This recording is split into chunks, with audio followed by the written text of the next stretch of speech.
आज मैं रामानुजम के बारे में कुछ बातें करना चाहूंगा। रामानुजम गणित के क्षितिज पर एक उल्का की तरह आए, बहुत ही कम अवधि तक दृष्टिगत रहे, चमके और फिर अचानक लुप्त हो गए। उस समय उनकी आयु थी मात्र 33 वर्ष। इतनी अल्प आयु में ही गणित में किए गए अनेक महत्वपूर्ण और स्थायी योगदान ने उन्हें विश्व के शीर्ष गणितज्ञों की पंक्ति में बैठा दिया और भारत को गणित के मानचित्र पर उभार दिया। रामानुजम ने गणित के साथ वैसा नहीं किया जैसा अन्य गणितज्ञ करते हैं। उन्होंने गणित की खोज की, गणित का निर्माण किया, गणित की स्थापना की और इस तरह वे अपने आप में एक पहेली बन गए। गणित में उनके काम करने का ढंग एक मिथक और रहस्य बन गया। अपनी मृत्यु के समय रामानुजम 3 डायरियों और कुछ कागज के खुले पन्नों पर करीब 4000 गणित के सूत्रों को लिखकर छोड़ गए थे। अगर यह माना जाए कि उन्होंने ये सारे सूत्र 12 वर्षों की अवधि में लिखे होंगे, तो इस प्रकार हर दिन वे एक नए सूत्र या एक नए प्रमेय की खोज करते थे। यह अपने आप में एक कीर्तिमान है जिसे तोड़ असंभव प्रतीत हो रहा है। और गणित के प्रमेय कोई साधारण प्रमेय नहीं हुआ करते थे। आज भी उनका प्रत्येक प्रमेय गणित को एक नई दिशा निर्धारित करने का सामर्थ्य रखता है। गणित में हो रहे नए आधुनिक शोधों पर रामानुजम के प्रमेयों का काफी महत्वपूर्ण प्रभाव पड़ा है। अपने जीवन के अंतिम 1 वर्ष में जब उनका स्वास्थ्य तेजी से बिगड़ रहा था, बिखरे हुए 130 पन्नों में हाथ का लिखा उनका काम 1976 में कैम्ब्रिज के ट्रिनिटी कॉलेज के पुस्तकालय में मिला। गणितज्ञों का मानना है कि बिगड़ते स्वास्थ्य की हालत में भी सिर्फ 1 वर्ष की अवधि में इन पन्नों पर जितने गणितीय परिणाम दिए गए हैं, वे किसी बड़े से बड़े गणितज्ञ के लिए भी अपने संपूर्ण जीवन काल में संभव नहीं लगता। रामानुजम के कार्यों की गहराई, उनकी मौलिकता और स्थायित्व पर अपनी प्रतिक्रिया व्यक्त करते हुए यूनिवर्सिटी ऑफ विस्कॉन्सिन के प्रोफेसर अस्के कहते हैं कि there are some of the formulae Ramanujan found that no one can understand or prove. We will probably never understand how Ramanujan found them. सचमुच रामानुजम के सृजन क्षमता के बारे में अंदाजा लगाना किसी के लिए भी बड़ा कठिन।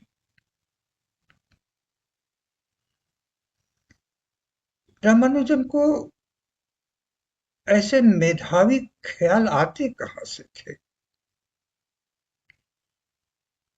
इसकी वे तैयारी कैसे करते थे? क्या प्रतिभा जन्मजात होती है या उसे हासिल की जाती है? इसका कोई निश्चित उत्तर नहीं मिल सकता। और अगर इसका उत्तर मिल भी जाए तो जिस तीव्रता से रामानुजन को उनके मस्तिष्क में गणित के सूत्र सूझते थे, उसे समझ पाना किसी के लिए भी मुश्किल है। और सबसे आश्चर्यजनक तो यह कि रामानुजन को गणित में कोई औपचारिक शिक्षा नहीं मिली थी। उस समय वे गणित में हो रहे शोधों से बिल्कुल अनभिज्ञ थे।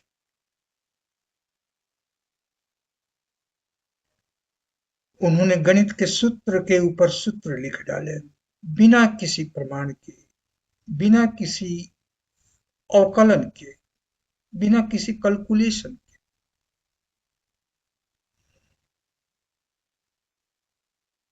उनका कहना था कि नामा काल की देवी उनके सपने में आकर गणित के सूत्रों को बता देती हैं और वे सवेरे उठकर उसे अपनी डायरी में लिख देते और फिर उसका प्रमाण खोजने में लग जाते हैं। कभी कभी तो कई एक सूत्रों के प्रमाण मिलते भी नहीं थे, पर हाँ, सूत्र सही निकलते थे।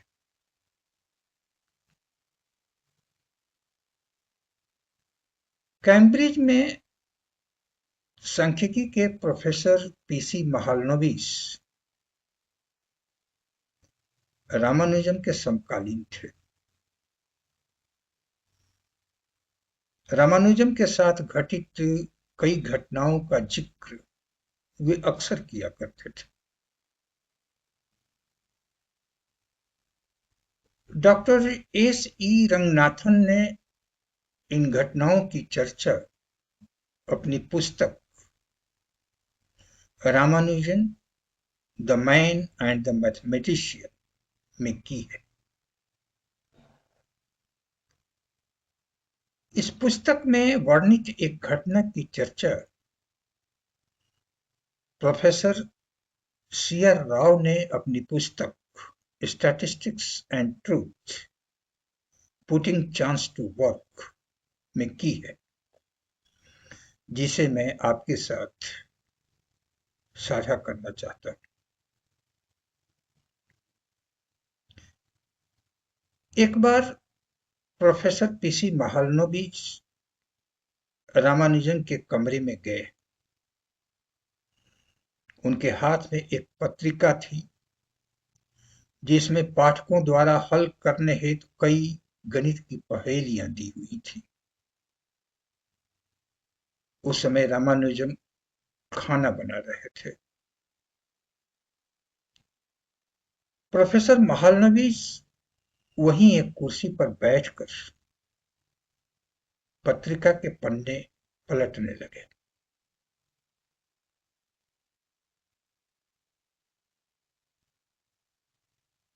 गणित की एक पहेली जो काफी कठिन प्रतीत हो रही थी, जो उस पत्रिका में छपी थी, प्रोफेसर महालनोबिस ने रामानुजन से पूछा। रामानुजन ने खाना बनाते हुए कहा, हाँ, तो लिख लीजिए इसका उत्तर। और उन्होंने धनाधन उस पहेली के कई उत्तर लिखवा डाले। प्रोफेसर महालनोबिस विस्मित हो रामानुजन को एक टक से देखते रह गए।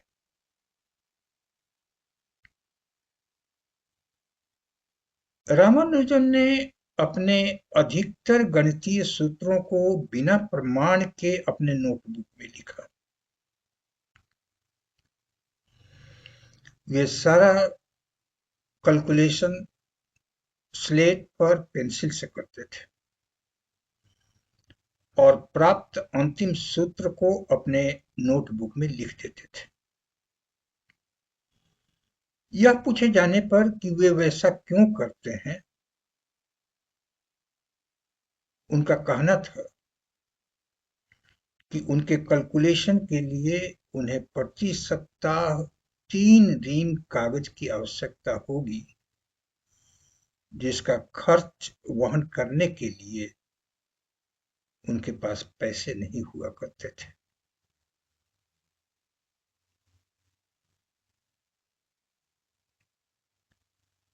रामानुजन ने पूर्णांकों के विभाजन यानी किसी पूर्णांक को कितने प्रकार से उसके छोटे पूर्णांकों के योग के रूप में दर्शाया जा सकता है के ऊपर महत्वपूर्ण कार्य किए। जैसे 5 को योग के रूप में 7 तरीके से लिखा जा सकता है।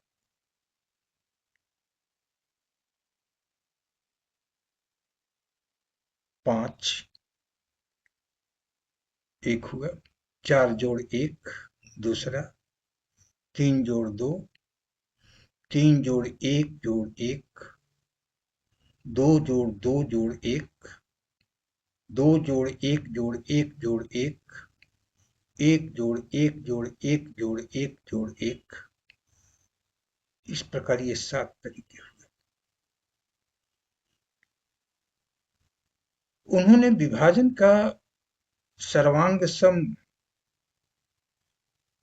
महत्वपूर्ण सूत्र निकाले, जिसे हार्डी-रामानुजन सूत्र के नाम से जाना जाता है। अविभाज्य संख्याओं यानी प्राइम नंबर्स, निरंतर भिन्न यानी कंटिन्यूड फ्रैक्शंस,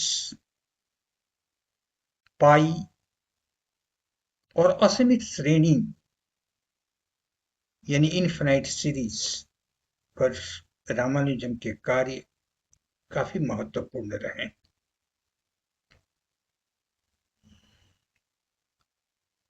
सन 1914 ईस्वी में उस समय के विश्व प्रसिद्ध गणितज्ञ प्रोफेसर जी.एच. हार्डी के साथ काम करने कैम्ब्रिज जाने के पूर्व रामानुजन ने भारतीय शोध पत्रिकाओं में 5 शोध पत्र प्रकाशित करवाए थे।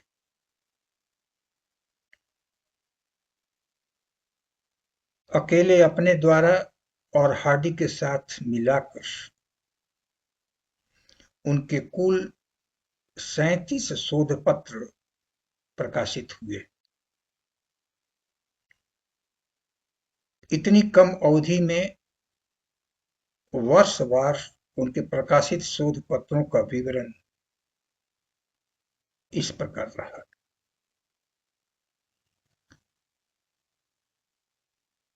1914 तक 5 शोध पत्र प्रकाशित हुए। 1914 में 1, 1915 में 9, 1916 में 3, 1917 में 7, 1918 में 4, 1919 में 4, 1920 में 3 और 1921 में 1।